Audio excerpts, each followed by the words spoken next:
ಅಬಕಾರಿ ಇಲಾಖೆ ಅಧಿಕಾರಿಗಳು ಕಾರ್ಯಾಚರಣೆ ಮೂಲಕ ಬರೋಬ್ಬರಿ 66 ಲಕ್ಷ ಮೌಲ್ಯದ ಅಕ್ರಮ ಮದ್ಯವನ್ನು ವಶಪಡಿಸಿದ್ದು, ಅಬಕಾರಿ ಮತ್ತು ಬಾಗಲಕೋಟೆ ಜಿಲ್ಲಾ ಉಸ್ತುವಾರಿ ಸಚಿವ ಆರ್.ಬಿ. ತಿಮ್ಮಾಪುರ್ ಅವರು ಶ್ಲಾಘಿಸಿದ್ದಾರೆ.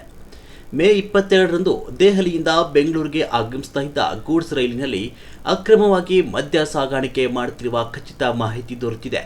ತಕ್ಷಣ ಬೆಂಗಳೂರು ನಗರ ಜಿಲ್ಲೆ ಉಪ ಆಯುಕ್ತ ಭರತೇಶ್ ನೇತೃತ್ವದಲ್ಲಿ ಅಬಕಾರಿ ಇಲಾಖೆ ಅಧಿಕಾರಿಗಳು ಹಾಗೂ ರೈಲ್ವೆ ಭದ್ರತಾ ಸಿಬ್ಬಂದಿಯೊಂದಿಗೆ ಯಶವಂತಪುರ ರೈಲ್ವೆ ನಿಲ್ದಾಣದಲ್ಲಿರುವ AVG logistic limited parcel godown ಮುಂಭಾಗದಲ್ಲಿ ದಾಳಿ ನಡೆಸಿ 74 ರಟ್ಟಿನ ಪೆಟ್ಟಿಗೆಗಳಲ್ಲಿ ವಿವಿಧ ಮಾದರಿಯ ಪ್ರೀಮಿಯಂ ಬ್ರ್ಯಾಂಡ್ನ ಸಿಂಗಲ್ ಮಾಲ್ಟ್ ವಿಸ್ಕಿ, ವೋಡ್ಕಾ ಸೇರಿದಂತೆ 1118 ಬಾಟಲಿಗಳು, ಒಟ್ಟು 1042 ಲೀಟರ್ ಶಂಕಿತ ನಕಲಿ ವಿದೇಶಿ ಮದ್ಯವನ್ನು ವಶಪಡಿಸಿಕೊಳ್ಳಲಾಗಿದ್ದು, ಅಂದಾಜು ಮೌಲ್ಯ 66 ಲಕ್ಷ ರೂಪಾಯಿ ಆಗಿರುತ್ತದೆ.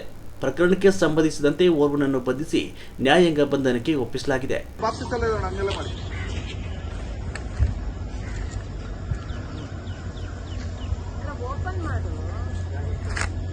ಬಲಗಡೆ ಬಾಕ್ಸ್ ಕಂಟೈನರ್ ಹಿಂದ್ಗಡೆ ನೋಡಿ, ಕೆಲವು ಬಾಕ್ಸ್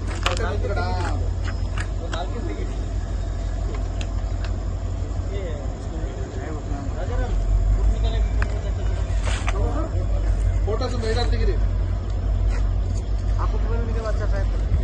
ಆಯ್ತಾ?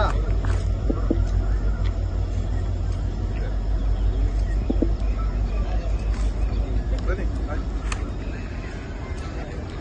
ಓಕೆ, ಬಾಕ್ಸ್ ಎಲ್ಲ ಇರೋಣ, ಹಂಗೆಲ್ಲ ಮಾಡಿ.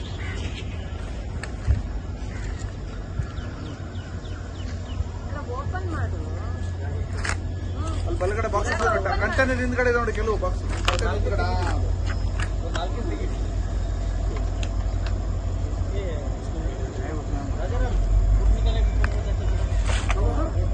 ಫೋಟೋಸ್ ಒಂದು 5 ತೆಗಿರಿ.